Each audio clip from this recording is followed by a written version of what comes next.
You are listening to I Am Refocused Radio with your host, Shamaya Reed. This show is designed to inspire you to live your purpose and regain your focus. And now, here's your host, Shamaya Reed. Welcome back to I Am Refocused Radio. Once again, we are here and we have another show lined up for y'all. We have a special guest, Aaron Ryan. He is going to help us understand his secret, man, because he's a best-selling author. Like, you know, y'all have authors on the show. Well, guess what? This is not his first book. Okay, it's not his first rodeo. He has over 41 plus books underneath his belt. He knows what he's doing. I mean, check out his background. I mean, look at that. That's impressive already out the gate. So I just want to land the plane right now because before I do that, go to his website or bookmark it. Is authoraaronryan.com. Again, that's authoraaronryan.com. I wanted to land the plane right now because you have a resume that probably take me 40 days, 40 nights to get through. So my cousin girl can say, welcome to the show. Aaron, how you doing, man? I'm doing well, man. Thank you so much. Such a kind intro. If you could just do that intro for all my other recordings, that'd be great. Only do that type of intro with someone who has 41 plus books published. If it's your first intro, it might have been a little bit, I don't know. A little boring. Yeah. Boring. Like, still a massive accomplishment, but yeah. No, all jokes aside, we're just joking. We like to joke here, but keeping things light, understanding how unpredictable it is to be a published writer because you don't know how people are going to react to your books. You clearly have been able to build, from my point of view, a system that allows you to have repeat success and have readers anticipate, man, when's the next one coming out? You have a track record. So kind of take us back. How did you, in the beginning, realize, I can actually keep publishing because something's working? Yeah, well, the very first book that I published, I actually unpublished. I tested it out and it was essentially an autobiography. But I was all of, I think 30 years old. And you don't write an autobiography when you're 30. I mean, unless you're like a massive movie star and everybody knows you. I still had a lot to learn, still had a lot of journeys to undertake and a lot of paths to tread. I think the first one that I kind of had an epiphany or a watershed moment, like I'm going to do this, and this is exactly what I'm called to do, was really Dissonance Volume 1 Reality. I've been a voiceover artist for years and years. The industry is slowly eroding under the weight of AI, the SAG after a strike, the economy, underbidding colleagues, lowballing clients, and I pivoted and said, I'm going to go back to my first love because when I was 9 or 10 years old, I was in a young authors club, if that tells you anything. So that's the origin story. And I published it. I held it in my hands and went, wow, I made this. I saw it through and it was such an accomplishment. And I want to do that over and over and over again. And also on your resume, you have other unique odd jobs as well. I mean, from paperboy to worship leader to wedding videographer, tech support. I mean, is that something that you feel gives you leverage to have all these different types of styles and writing with your books? Because sometimes people only focus on one particular style. Definitely. And some of those jobs are forgettable. I mean, I was young. I needed the work. So, we don't talk about those. I literally I look at all those jobs, whether they are vocational or whether they're just merely part-time jobs to fill the coffers, or they're just, the young jobs that you take like a paper boy or working at Dairy Queen or something like that. They all taught me something. Every career has taught me something. And the last few jobs that I've had have taught me about business acumen, management, time management, goal setting, mantras, mission statements, expenses that are not expenses, but investments. A business owner, an entrepreneur, an enterprise, or a freelancer sees expenses as investments. They see this, what some people call a short-term expense, as a long-term investment. It's a totally different mindset. So a lot of them have really prepared me to treat my authoring career as an enterprise. And the same thing with my voiceovers, to treat it as an enterprise. It's not a hobby. It never has been. I've been fully intent on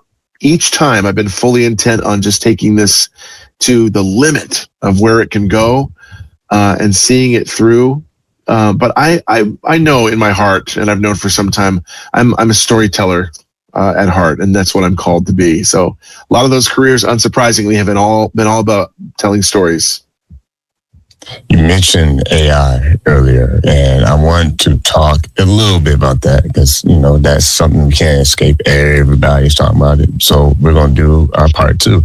When you look at how people are using it, I mean, obviously there's different levels to it. There's those who are just kind of see what it is, what is a chat GPT, what is Grok, what is Claude, what is all this. And then you have others, I'm pretty sure like yourself, who kind of know a little bit more strategy behind it. What some ways I can use it as another tool set to explore options, to create a plan or whatever. But I'm going to let you jump in. When you look at the technology that is fast paced, always changing every 2-3 months, what are some of the things that you like about AI, maybe as a co-pilot, and some things that you caution about AI where you don't want it to take over the creativity?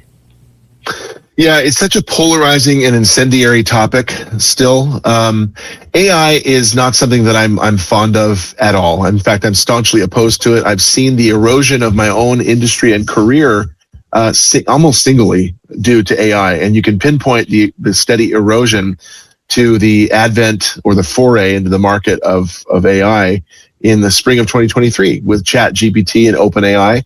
That began the downward slide. And so I've lost great relationships with longtime clients that I've worked with forever, who either have themselves, as a video producer, they've been replaced by AI from their upper mucky mucks. We don't need, we don't need this person anymore to produce our videos. We'll just send it through, whatever they're using. Or we no longer need to outsource our voiceovers to a human talent. Let's just do Respeecher or Speechalo or SpeechOcean or 11 Labs. And we'll type in our quote and we'll give it a few prompts and it'll spit back a recording and we'll use that. Good enough. Let's go. And our income has taken a decisive hit as a result. So I don't have any love for AI. I don't use AI in my narrative. I never will. What I have used it for is like a little bit of idea generation as an author. So sometimes it's hard to wrap your mind around like the origins of a story. I actually can appreciate AI's inventiveness of coming up with, various scenarios. I've used it for that, but I usually end up falling back on what I have chosen anyway and putting the AI options aside. What I am fond of with AI is, for example, I don't remember where I saw it, but there was an article where someone I believe was in Desert Storm, or, probably wasn't a war, actually, I just dated myself. Maybe they're in Afghanistan, they had a leg blown off, and through AI, I don't know how, they get an artificially equipped leg or ligament, or limb rather, and they're using that and they can walk again. And I think that's brilliant and I think it's beautiful.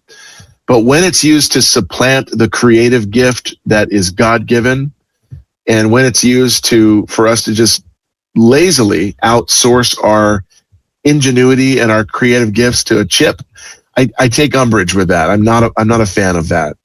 Not yet, I should say. I respect that. And I mean, I see it online. There's two crowds right now.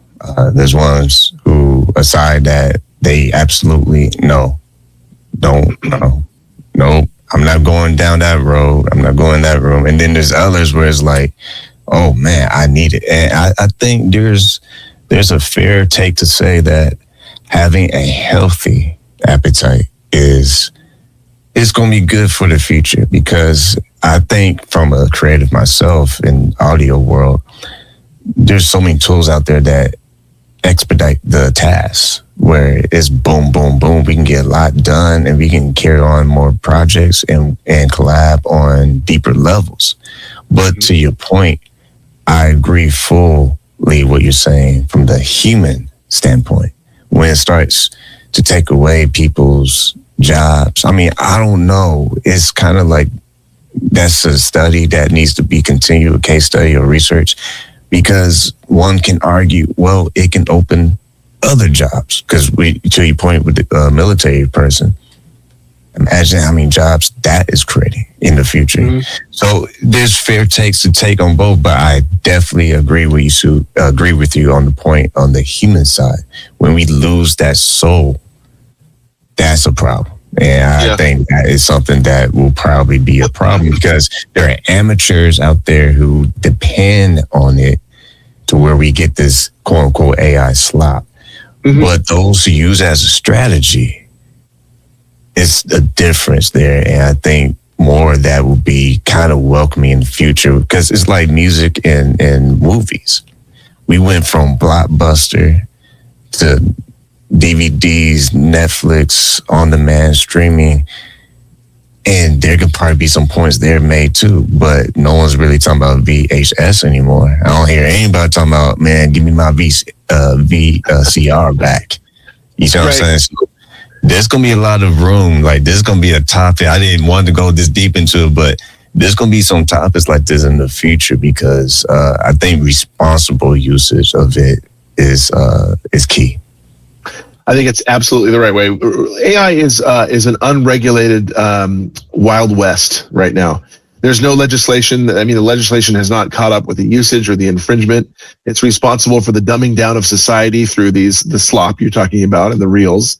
It's responsible for the lazy outsourcing of just, your gifts to a computer. And it's just one of those things where we have to look at, do you have potential to begin with? Can you harness that potential? Can you refine that potential within you so that you don't have to lean so much on something like this?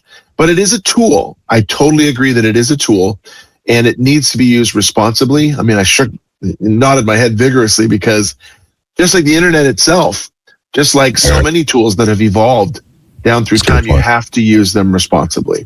One of the best quotes I ever heard about AI recently was an editor, and I work with plenty of them. And she made a post that said, listen, are you using AI in your work? She's talking to an author. Are you using AI in your work? If so, I encourage you to stop that. I can't bring out your voice if it's not there to begin with. And I loved that quote. It was just, she's spot on. It's not you talking. And as an author, the offerings of books that we're seeing populating Amazon, Kindle, Barnes and Noble, whatever. There's 7,500 books published every single day on Amazon. And so, we have to find some way to stick out and set ourselves apart from the herd. But in all of that, you've got a lot of people who are using Grok or OpenAI or ChatGPT or whatever to give them an entire book. And then they are using Midjourney to create a cover. They slap it all together and they throw it up online and publish it and put their own name on it. And I think it's ludicrous. You're not an author. You're a capitalist. You're just trying to make money. And you didn't create any of this. I think it's just kind of sad that that's where we're at. But that's just me. That's a good point to make because that emphasizes what we're kind of talking about before. And that is, there's a huge difference of a person who uses it to explore ideas, to sharpen maybe their idea or their original thought versus the person, like you're saying, they just lean on the doorbell like, man, make that magic for me. That's crazy. I didn't know that people actually are doing that much in writing books and publishing. That is wild. I didn't know that people were actually going hard like that. That's crazy. Do you know what the after effect is? The sad after effect is of that is that as authors, we're fighting to prove that we are the genuine article, that what we've written is authentically us without, AI manipulation in any respect. And it pits us against each other. It pits us against our readers and them against us. And it's really sad because it wasn't intended to be that way, but through the misuse of it by some, all become suspect. And so, I mean, in every single book I don't have to, but I choose to include a disclaimer called Note on AI, which is, it's a radical step away, a radical departure from where books used to be, because the technology is so much in the public zeitgeist, so proliferate in society and so widely used. You have to distinguish yourself and say, I want to assure you, this is all me. And you shouldn't have to do that. It's just crazy that you do that. And one last thought, because I didn't mean to go heavy in this, but this is really good. I think people are gonna get a kick out of this. But my last thought is, I produce other shows for actual talk show hosts, and I have a friend. I won't say who she is, but she's a doctor and she lives in Montana, and that's all information I'm gonna say. I do her show remotely, so we use a little bit of AI for organization, but we don't lean heavily. Why? Because it's very important. As a doctor, there's standards. There's certain things that have to be absolute truth and correct, and can't just be relied on some database that someone input into some system that people treat like a genie bottle and say, hey, made me sound smart. Because that is a very solid point when it comes to safety as well, because there's stuff out there that people are just putting out there and claiming that they know what they're talking about. And it's like, if you're not even a doctor, you should have any business talking about certain things with the medical industry. Yeah. Yeah, it's made experts of all. Suddenly you've got, these experts that have no business and no experience in the fields that they're talking about. The thing that really, that just concerns me the most, because it is a tool, it can be used wisely, and it can be used, like for good effect. And I cite this all the time, but it was the best example I've ever seen is, you're watching TikTok videos, you talk about slop, TikTok, AI, Facebook, wherever, and you watch these videos of an overhead view, for example, of a coastal town, and they've got these boardwalks, and these people are walking along with their little Gucci bags, they're doing their shopping, la, la, la, la, la, and just completely oblivious to the fact that there is bearing down on this town a 300-foot tsunami wave that is coming in, with massive ferocity, and you watch overhead and an aerial view as it the deluge inundates the town and completely destroys it. And you and I both know that is AI manufactured, but there's no label. There's nothing on it that says created by AI. And so if you read the comments, you see people down in the comments going, oh, those poor people, I didn't hear about this. When did this happen? And you want to bury your face in your hands because of the dumbing down of society that has happened because of this artificial creation. And then you have C-Dance creating, hyper realistic videos of Tom Cruise and Brad Pitt duking it out on a rooftop that is unsanctioned by either of them. Neither of them appeared in that. It's completely AI. And so C-Dance is getting the pantsuit off of them for things like that. And then you got people creating Avengers Doomsday trailers that are inauthentic. They're unsanctioned. They're not released by the studio. By Disney, and they're getting sued. It's just like, it's misinformation abounding. Yeah, reminds me of back in the day when people used to talk about Napster and LimeWire. Yeah, and that's a great illustration of misusing technology. And yeah, back to you though, the guest, because that is why we have you on, because we need more original content, because it's kind of easy nowadays to see who's really about their craft, who really put the hours in versus the prompts in. There's a huge difference. You can tell with someone which one you rather have, digital pizza or some real pizza with cheese, and it actually tastes like pizza.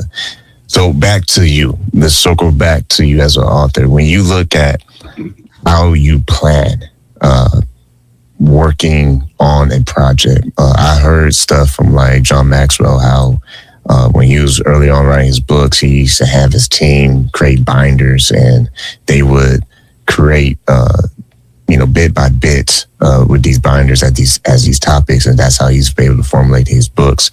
When you look at your strategy from beginning, starting out to season now, what's some of the things that still seems to actually still work, and you don't kind of deviate from it? You just say, you know what, this is a core thing that really helps me with all my books.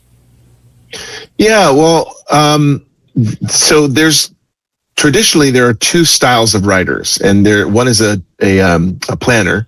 And so they use things like index cards and flow charts and bullet lists and things like that. And then you've got a pantser is the other polar end of the spectrum, and they fly by the seat of their pants. And so it's a much more organic style. I fall almost completely into the latter camp. I do plan, some things you want to have an overarching sense of the story. Otherwise your characters are wandering aimlessly, bereft of any forward momentum, or directional axis that way.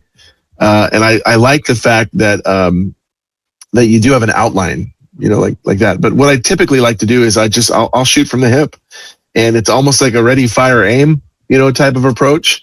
I like to create art that imitates life. If you are on the way to a wedding, you don't know that you're going to hit a bump in the road and get a flat tire, and then you're going to get mud on your white shirt. That's just life happening to us. So the way my books are written are very organic, art imitating life, natural. Things don't always work out, the way you expect. And I like that. There's a danger inherent in such writing approaches, because you can paint yourself into a corner, and you can, you're going to have to Control Z your way out of there. Like, shoot, I don't like this. And then you got to delete everything you wrote. Fortunately, that hasn't happened too often. I guess I have a decent enough head on my shoulders to know intuitively where I'm going off road, and this is not going to work. And what am I doing? Before I get way, way, way into a foreign cul-de-sac. But it is about diligence and routine. I think Stephen King said he likes to write 5,000 words a day. I like to write at least 5 pages a day of my book. Sometimes more. I'll just be on a writing tear, and I'll do 25, 35. Other days it's like pulling teeth trying to get a 2-pager out. But when inspiration strikes, you just follow it, as with anything. Yeah, I'm like, oh man, I'm so inspired on this story right now, and you couldn't peel my fingers off the keyboard. So when inspiration strikes, you just follow it. Once again, it's on Refocused Radio, and talking to our guest today, Aaron Ryan. Go to his website, authoraaronryan.com. You can check out, man, all the stuff he's doing. I mean, I don't know when he takes time to sleep, but obviously he's done enough where he's going to sleep well in the future, because you got a lot of material. My next question for you is, wearing the entrepreneur hat, do you find it that it's always, it's probably not the best thing to ask, but I'm going to ask it. Do you find it always fun doing these projects now that you are seasoned, now that you are having, fan base of people who want to read your next published book? Or is it always organic type feel? I don't know if that's a good word, but is it still that fun, childlike, like, man, this is what I love, this is my passion? Or do you find yourself trying to strategize yourself and position yourself depending on how the market is? That's a really good question, and it's hard to answer because I don't consider any of my books really a referendum on current events. I really intentionally steer clear of politics. But I do try to write a story that's just compelling every time. So every book, I was just telling somebody earlier this week in an interview about this, every single book is a blessing and a curse. Every single one is loaded with all of my hopes and all of my fears together.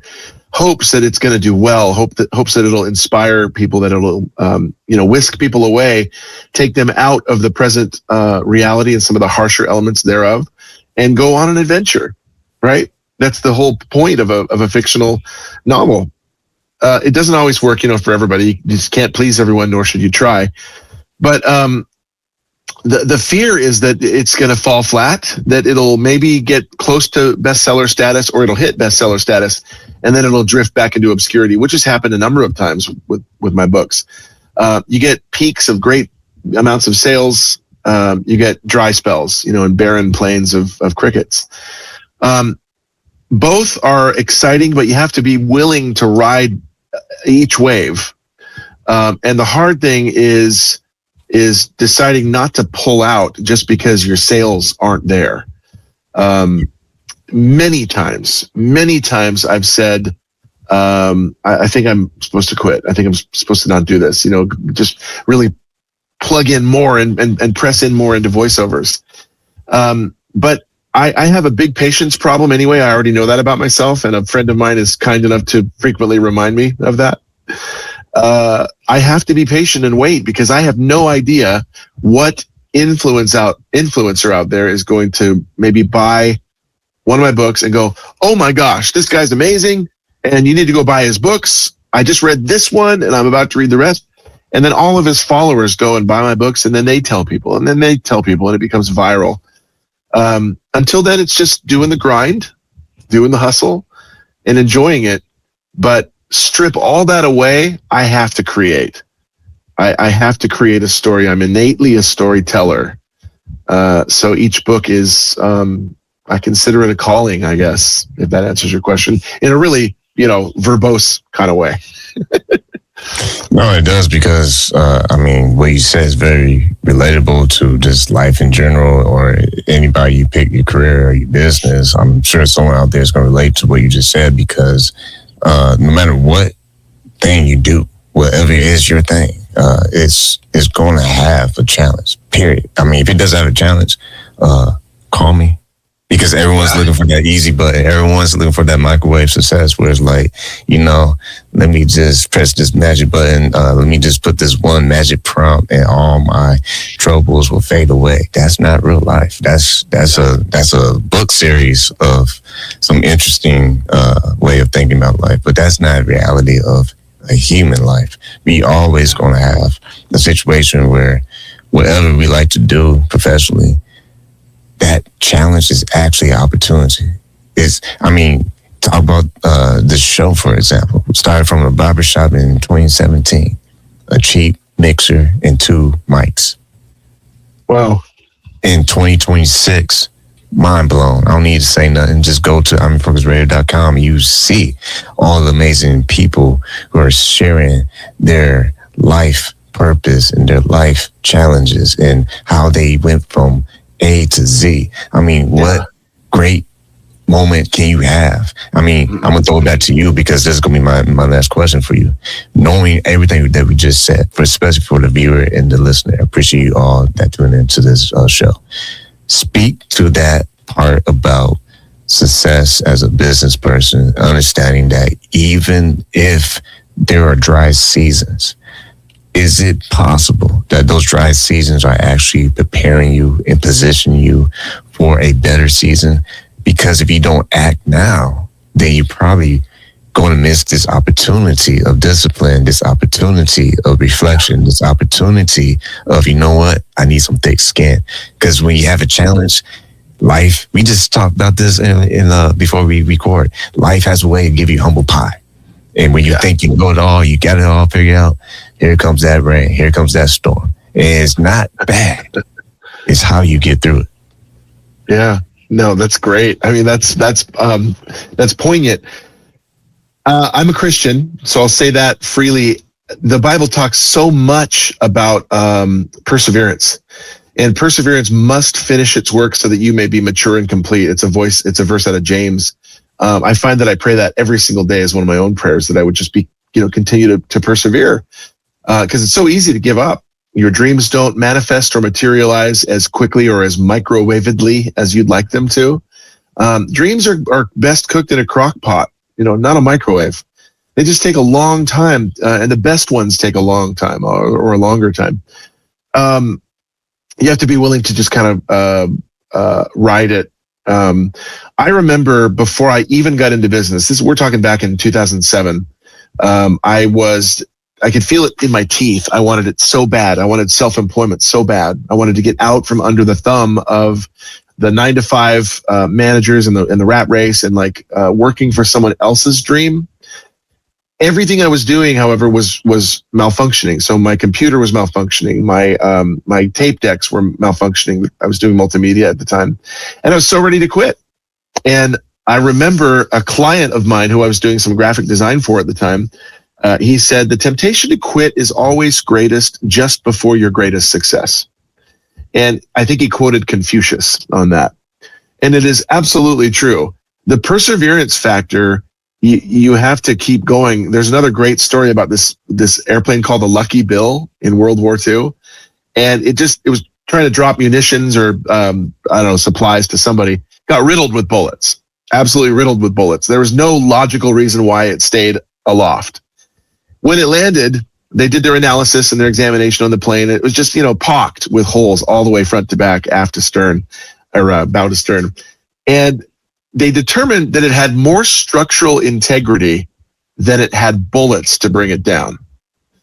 And I love that report. So I as a creative, and for all the creatives out there, you have to have more structural integrity than you have bullets to bring you down.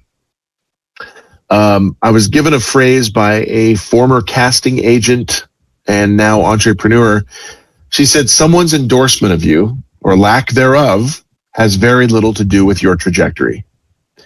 And that's you not hanging your hat on the book sales or not, the good reviews or bad reviews, the opportunities to speak or not, blah, blah, blah. It's just persevering. If this is your dream, stick with it. That advice is as much for me as it is for anybody else. Boom.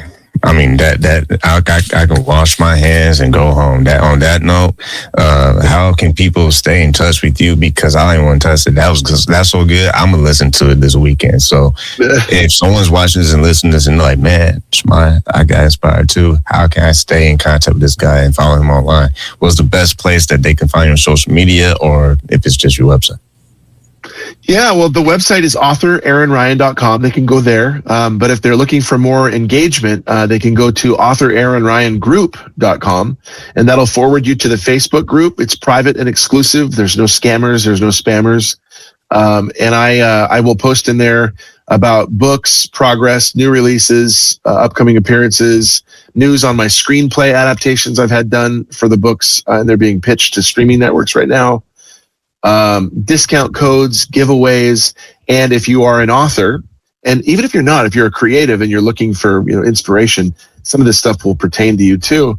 You'll see videos in there that I post in the group for fellow authors and creatives that you'll probably find pretty inspiring.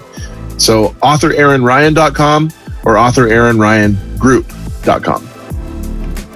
We've been listening to Refocused Radio, talking to our guest today, Aaron Ryan. Like always, I want to say to you, thank you for your time. Thank you.